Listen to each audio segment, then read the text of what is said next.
Oh, so fabulous. Hi everyone, welcome back to the channel once again. It's your girl Dumebi Leah. If this is your first time coming across my channel, you're welcome to the channel. I do hope you decide to subscribe, and if you are a returning subscriber, it's so good to have you guys here once again. You guys know that I love you. Welcome back. So my usual disclaimer, this video is strictly for educational purposes. Please do not go searching out anybody that I talk about in this video. Don't send them any form of hate comments, threats, or violence. This channel does not support any of that. So I came across something quite interesting and a bit upsetting, I'm not gonna lie, but because I'm used to the ridiculousness that is triggered by the prejudice and anti-blackness by some of these people, I wasn't in shock. Okay, so this man who I got to find out is a media personality. There was this video of him that has been circulating, and let me just go right ahead and play the video. If I have a black female surgeon, my first assumption will be this person had to meet lower standards because the school or the certifying board was so anxious to say we have a black female surgeon. And of course it's unfair to the individual, but then the whole system is unfair. So should you be shocked that it produces unfair results? No. I mean, it's unfair. It is unfair, down on the face of it and in practice and every other possible way. Yes. That was a very short video, but there was just a lot of bias in that video. First of all, he didn't say female surgeon alone.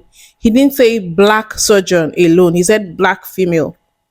Okay? So at this point, we're not just talking about racism. There's also some kind of misogyny there.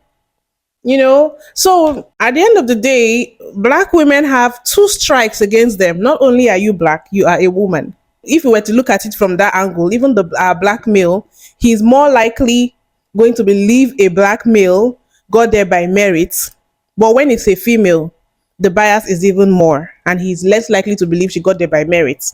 And I'm just wondering, are there schools in America that are making maybe easier test questions, or bringing down the scores, or making it easy for black people to just pass exams and get certifications? Are there medical schools that are making it easy for black people to become surgeons? You know, a profession that is as delicate as being a surgeon.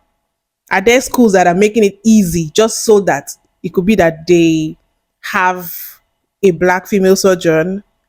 Is this a thing, or this is something he just thought at the back of his head because he is anti-black, because he is a ray to the system? Which one is it? And then he comes out saying, oh, it's an unfair system, but it's unfair. What do you expect?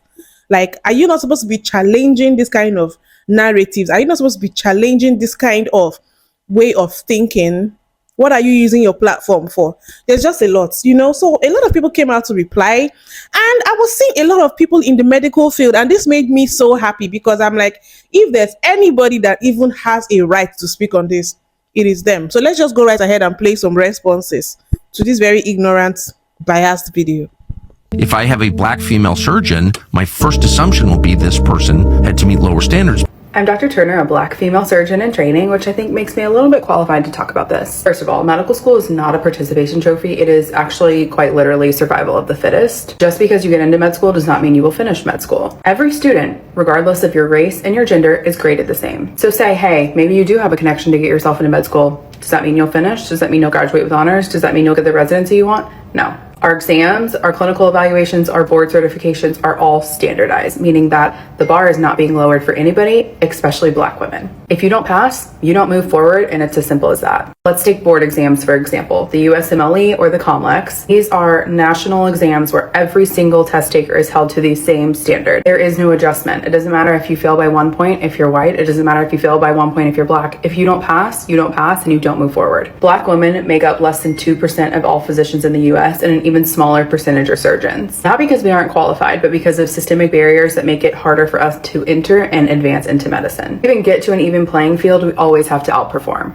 And once we're in, we train under the same rigorous standards as anybody else. To assume and say to millions of people that you assume anytime you see a Black female surgeon that the standards were lowered for her is such an incredibly dangerous rhetoric and an ignorant statement. So let's be clear. Every Black physician got here despite the system and not because it showed us any favors. And we will continue to do so.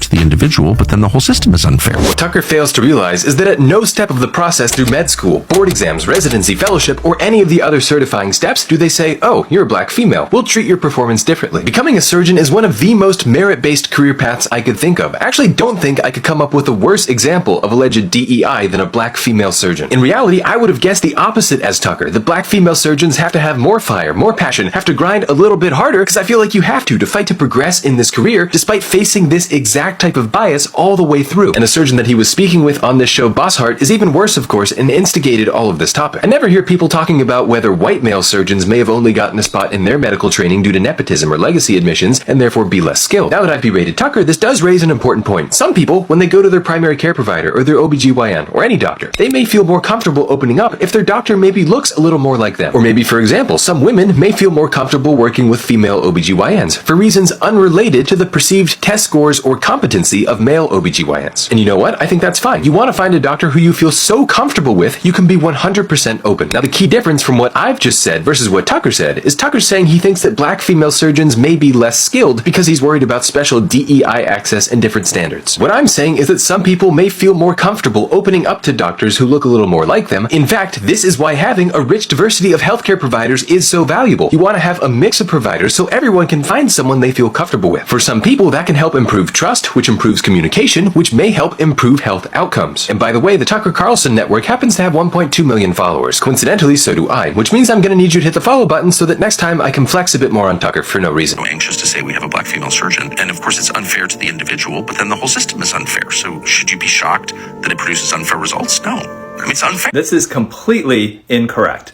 In order to become a board-certified surgeon, whether it's a general surgeon or a plastic surgeon like myself, we have to pass written board exams as well as oral exams. They don't give you preferential treatment or allow you to pass exams at a lower score based off of your gender or your skin color. And the truth is, you may have to work actually harder to become a board-certified surgeon if you're a female or especially an African-American female. And this is because in order to be accepted into that program, you have to be ranked high on their list of desirable applicants. And they look at all sorts of factors, including your board scores, how hard you work, and how much personally they may connect with you. And the fact is that the program directors, the surgeons that make these lists of the most desirable candidates to become surgeons are overwhelmingly male and white. So whether you have a good or a bad surgeon is not based off of their gender or their skin color. If I have a Black female surgeon, my first assumption will be this person had to meet lower standards because the school or the certifying board was so anxious to say we have a Black female surgeon. See this kind of nonsense. It is the kind of thing that just makes me shake my head. So, because you cannot imagine a Black woman being excellent, that means they're not qualified. You just open your mouth, wow, you're talking anyhow. Do you know what it takes to become a physician or a surgeon? Do you know the kind of wahala, the sleepless nights, the sacrifices? And yet Black women, they do it, while carrying their families, facing the different biases, and they still excel. Let me tell you something. Wahala, by the way, means trouble or problem. It's a Nigerian slang. This is personal because I'm a doctor, yes, but my wife, she is a Black woman, a Nigerian American woman who was born and raised here in the USA, and she also went through medical school while having a child. She gave birth and still continued pushing, grinding, and she deserved her degree. They didn't dash her degree. And now she's in residency, a mother of two, and saves lives daily. This is similar to a lot of Black women who are medical professionals and they had to excel and work their behinds off to get to where they are today in a society that makes it really difficult for Black women to succeed. Do you think that is easy? So evidence has even suggested that female surgeons are more likely to use, patient-centered decision making and are more willing to collaborate, and that is what every patient should desire. The problem is not Black women's competence. The problem is your small-mindedness. If a Black female surgeon is standing in the operating room, trust me, she has earned her place, and she's probably better than you. So instead of sitting down there spewing ignorance, go and educate yourself, because this one you are doing is a pure disgrace. Somehow unrelated, but somehow related from what this man said. He said his wife, after having their first child, was in medical school. I have a child and I know how difficult it is. Like, there's been some changes. And one of the changes is I don't remember stuff easily. My memory is not what it used to be. If you're a mom, in the comment section, please let me know if this happened to you as well. So I can't even imagine being in school at this point right now. I'm really forgetful now, So I can't even imagine what it is how it will be being in school. Not to even now talk about medical school. So hats off to women who are doing these things. And then to think that someone at the end of the day is there being biased towards you because you are a woman and feeling like, oh, you didn't earn your place. It's crazy. It is crazy. Then to make it worse, your skin color as well is being added to the equation.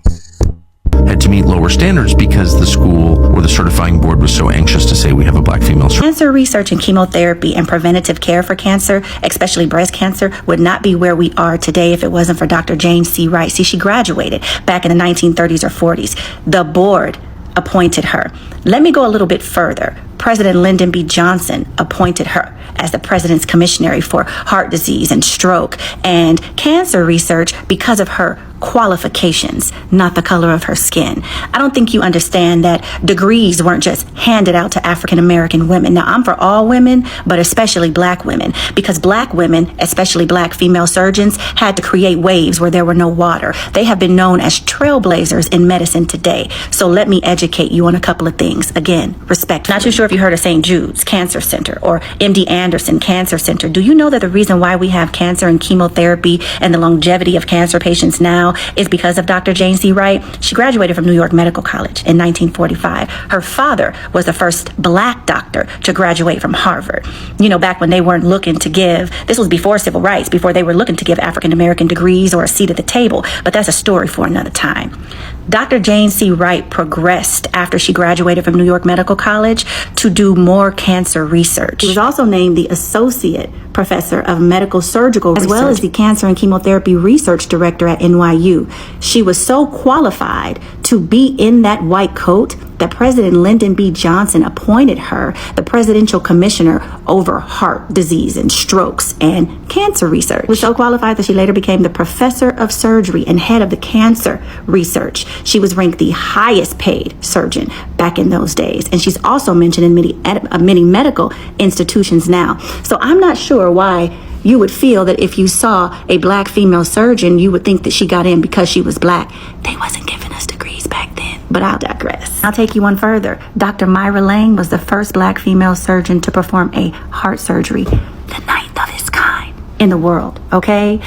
When you see black female surgeons or black medical professionals or black educated women, please put some respect on their name, because they fought Goliaths that you wouldn't have the strength to stand against. They never had a seat at the table, so they had to build buildings and they had to create doors so that other black female medical professionals and professionals everywhere could have a seat at the table that they also built. So I hope that this helps with the assumptions that you have. And they say that we shouldn't assume, because when we do, we make a donkey of ourselves. I hope that helped with your assumptions, Tucker. You be blessed now. A black female surgeon, my first assumption will be this person had to meet lower standards. As a female surgeon, I have many thoughts. The first is, Tucker Carlson, if your first assumption on seeing a black woman is that she did not earn her place, like she only got in to fill a quota, she had lower standards applied to allow her to unfairly get that position, that is the whole problem. If knowing nothing about someone, their CV, their qualifications, their training, the feedback from the people who work with them, you only saw race and gender and automatically assumed that person is not qualified, imagine what these people face at every step of the process compared to people, white men, who may seem like they fit the profile better. A black female surgeon has had to face additional hurdles that she has had to overcome compared to other people in order to get to the same place. As Dr. Yoon said, we don't have special consideration when you take your board exams. You pass or you fail. They're not going to say extra 5 points because you're black or because you're a woman. And I've made video before talking about the fact that female surgeons, female doctors in general, have better outcomes, lower mortality, morbidity.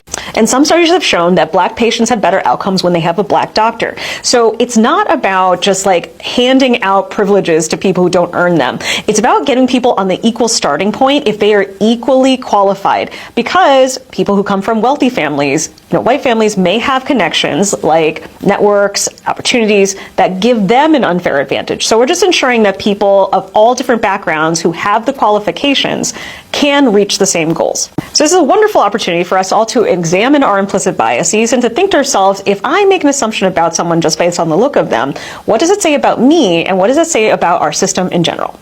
If I have a Black female surgeon, my first assumption will be this person had to meet lower standards because... That's just because you're racist and sexist. I mean, the data shows that if you're cared for by a female surgeon, you're more likely to have a better outcome.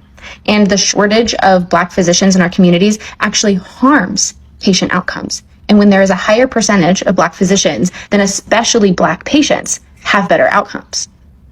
Remember, facts don't care about your feelings. And pushing this rhetoric that having a Black female physician or any delineation of those identities is going to be harmful to our communities is only harmful to maybe your ego. Just say what it is. Because this whole anti-DEI nonsense is just a way to push a racist, sexist rhetoric. That's all it is. And the reason that you all demonize experts and push this anti-intellectual ideology is only so you don't have to pay attention to facts. So you can spew nonsense, and then your audience won't even have the wherewithal to fact check you because you've made them deny facts. Your white mediocrity is no longer being placed on a pedestal, and you're throwing a tantrum. Get over yourself. I can only imagine. It is almost every single day we come across videos of, Black people in the medical field talking about how patients who are palm colored are being raised to the seas towards them, saying they don't want to be cared for by them because they are Black. And, there are just so many biases, especially in the medical field. And it's unfortunate that our people have to face this. But at the end of the day, kudos to every Black person who is in the medical field. Kudos to every Black woman specifically. Because this video is about Black women. Kudos to every Black person in the medical field who is doing it, because we need more of our people there to advocate for us. We need more of our people there to give us a level playing field. We need more of our people there to give us a better fighting chance. They would never understand, because in that country, they are not a minority. Anyway, you guys let me know what you guys think about this whole conversation. Please drop your comments in the comment section. Thank you for watching. Don't forget to give this video a thumbs up, subscribe if you haven't, and I'll see you guys in my next video. Bye.